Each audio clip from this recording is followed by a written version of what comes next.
రేపటికి కొత్త ప్రభుత్వం అధికారంలోకి వచ్చి 8 నెలలు అవుతుందని సీఎం చంద్రబాబు అన్నారు. గత 5 ఏళ్ల వైసీపీ పరిపాలన ప్రజలు అంగీకరించలేదు. మనపై విశ్వాసంతో భారీ మెజార్టీ ఇచ్చారు. ప్రభుత్వం ఏర్పాటు చేసినప్పుడు ప్రతిసారి ఏదో ఒక సవాలు ఉంటుందని అన్నారు. ఉపయోగించుకొని రాష్ట్రంలో ఉండే ప్రతి ఒక్క వ్యక్తికి భద్రత ఇవ్వాల్సిన బాధ్యత మనకుంది. దాని మీదనే మన పెన్షన్ కానీ ఏ కార్యక్రమం కానీ ఆలోచిస్తున్నాం. Family as a unit minimum అవసరమైన house right, house, sustainable water, tap, gas, toilet, అదే మరి వీలైతే ఇంటి పైన కరెంట్ తయారు చేసుకోవడానికి సోలార్ ప్యానెల్స్, ఇవన్నీ కూడా ఇండివిజువల్గా ఇవ్వడం. గ్రామంలో కూడా మనందరం కూడా ఆలోచించుకొని స్ట్రీట్ లైట్, రోడ్, డ్రైనేజ్, అదే మరిగా ఏదైతే garbage collection, circular economy integrate చేయడం, అల్టిమేట్గా wealthy, happy and healthy society create చేయడం మన ఆబ్జెక్టివ్గా మనం ముందుకు పోతున్నాం. ఒక పక్కన సాటిస్ఫాక్షన్, ఒక పక్కన ఇంకా యాంగ్జైటీ. ఈ 6 నెలల్లో మనం చేసిన పనుల వల్ల మీరు చూస్తే 8 నెలల్లో 12.94% గ్రోత్ రేట్ వచ్చింది. అంటే ఇది అడ్వాన్స్ ఎస్టిమేట్స్. అదే సమయంలో జరిగిన డిస్ట్రక్షన్ వల్ల ఇంకా రెవెన్యూస్ పెరగడం లేదు.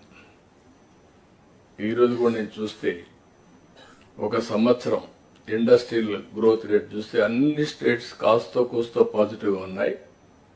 ఆంధ్రప్రదేశ్ 2.94 మైనస్, అంటే ఉండే యూనిట్లు కూడా క్లోజ్ అయినాయి. దీనివల్ల ఆటోమేటిక్గా చాలా సమస్యలు వచ్చే పరిస్థితి వస్తుంది. అవన్నీ కూడా ఓవర్కమ్ కావాల్సిన బాధ్యత మన మీద ఉంది. అందుకే నేను మిమ్మల్ని అందరినీ కోరుతున్నా, ఇంతవరకు మనం ఎఫర్ట్ పెట్టాం, ట్రాక్లో పెట్టే ప్రయత్నం చేశాం. అయితే ఇంకా స్పీడ్ పెంచాల్సిన అవసరం ఉంది. ప్రతి ఒక్క సమస్యని యాజ్ ఇట్ ఈజ్ మీరు ఆలోచిస్తే రొటీన్ సమాధానం వస్తుంది. అట్లా కాకుండా ఇన్నోవేటివ్గా ఆలోచించే పరిస్థితి రావాలి. ఇలాంటి సమావేశంలో మళ్ళీ మనందరం కలిసి కలెక్టివ్గా మేధోమథనం చేస్తే చాలా వరకు న్యూ ఐడియాస్ కూడా వస్తాయి. అందరిలో కూడా అనునిత్యం లెర్నింగ్ అనేది జీవితాంతం నేర్చుకోవాల్సిన అవసరం ఉంది. మాకు తెలుసు అని అహం ఉంటే అక్కడి నుంచి మనందరం కూడా డిటరేషన్ స్టార్ట్ అవుతుంది. కాబట్టి ఈ విషయం కూడా మీరు గుర్తుపెట్టుకోవాల్సిన అవసరం ఉంది. అందుకని ఇక్కడ మీరు చూసినప్పుడు కెపాసిటీ బిల్డింగ్ కోసం కర్మయోగితో కూడా ఒప్పందం పెట్టాం.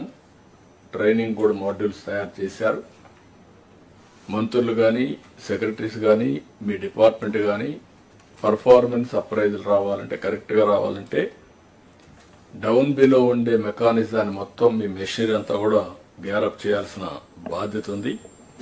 దానికి కర్మయోగి ట్రైనింగ్ ఇన్స్టిట్యూట్ ఉపయోగపడుతుంది. మనం కూడా దాన్ని రీఎన్ఫోర్స్ చేయడానికి ఏమేం కావాలో చేస్తున్నాం.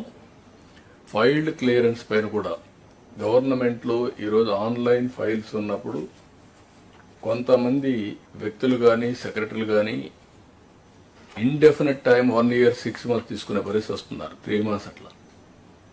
అంత టైం మనం తీసుకుంటే ఏ విధంగా మీ నిర్ణయాలు సమర్థనీయం అనేది కూడా మనం ఆలోచించుకోవాల్సిన అవసరం ఉంది.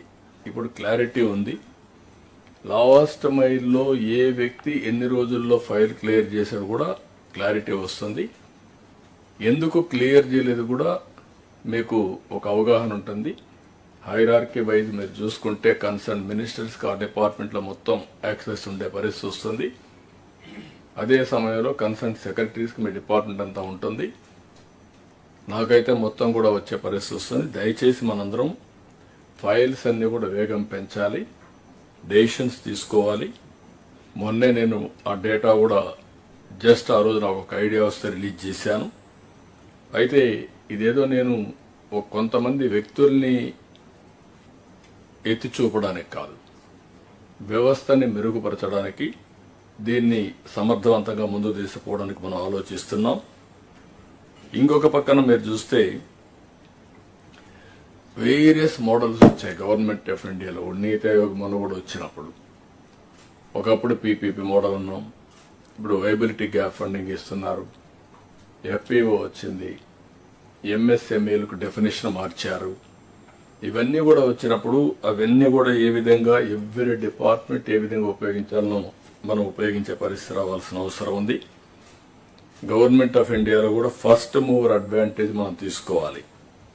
వాళ్ళ బడ్జెట్ మొత్తం మనం స్టడీ చేయాలి. ఎంతవరకు మనం ఫండ్స్ తెచ్చుకోగలుగుతామో, మనకు అన్యాయం జరగకుండా ఉండడం ఒకటి, మీరు ప్రోయాక్టివ్గా ఉంటే బెటర్ రిసోర్సెస్ తెచ్చుకోవడం రెండోది.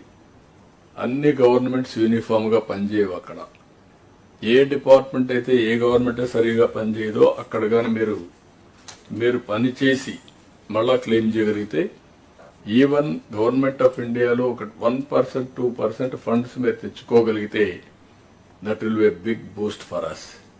ఆల్ కార్యక్రమాలు ఇది మీరు ఆలోచించుకోవాల్సిన అవసరం ఉంది. అందుకని ఈ నెలలో కూడా నెక్స్ట్ మంత్ మార్చి లోపల ఆల్ డిపార్ట్మెంట్స్ మీరు ఖర్చు పెట్టవలసిందే ఖర్చు పెట్టి, యూసీలు ఇవ్వాల్సింది యూసీలు ఇచ్చి, అదనంగా ఫండ్స్ రాబట్టే కార్యక్రమానికి కూడా శ్రీకారం చుట్టాలి. అన్స్పెంట్ బ్యాలెన్సెస్ గవర్నమెంట్ ఆఫ్ ఇండియాలో ఉంటే అవన్నీ కూడా మనం వర్కౌట్ చేసుకునే పరిస్థితి రావాలి. కేంద్రంలో కూడా అగ్రికల్చర్కు ప్రాధాన్యత ఇచ్చారు. నేను కూడా మన రాష్ట్రంలో నేను చూశాను. అగ్రికల్చర్ ఈజ్ డిఫరెంట్ ఇన్నోవేషన్లో ఆంధ్రప్రదేశ్ ముందుకు పోయే పరిస్థితి వచ్చింది. దానికి కారణం ఓసారి మనం చూపించిన చొరవ, ఓసారి కొంతమంది వచ్చి డిస్ట్రాయ్ చేసిన విధానం, ఇంకొక పక్కన ఫార్మర్స్ ప్రోయాక్టివ్. ప్రపంచంలో మార్పులు చేర్పులు చూసిన తర్వాత వాళ్ళు కూడా మార్పులు చేసుకుని వెళ్తున్నారు.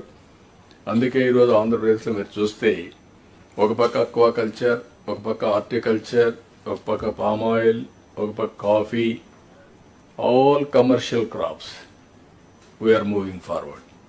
నేచురల్ ఫార్మింగ్ లో కూడా వీఆర్ ఇన్ అడ్వాన్స్ స్టేజ్. మొన్న కూడా దావోస్ లో కూడా ఇవన్నీ చాలా వరకు పాజిటివ్ గా వచ్చే పరిస్థితి వచ్చింది. ఇంకొక పక్కన ఈరోజు ఏఐ టెక్నాలజీ ఆల్ డిపార్ట్మెంట్స్ లో అనుసంధానం చేసుకోవాలి. 95లో ఐటీ మాట్లాడాం. ఆ 95లో ఐటీ ఈరోజు మొత్తం ప్రపంచం మొత్తం ఇండియన్స్ గుర్తింపు వచ్చే పరిస్థితి వచ్చింది. ఈరోజు కూడా ప్రధానమంత్రి నిన్నే ఫ్రాన్స్ వెళ్తే అక్కడుండే ప్రెసిడెంట్తో మన ప్రధానమంత్రి గారు ఏఐ కాన్ఫరెన్స్ అడ్రస్ చేసే పరిస్థితికి వచ్చారు. అంటే రాబోయే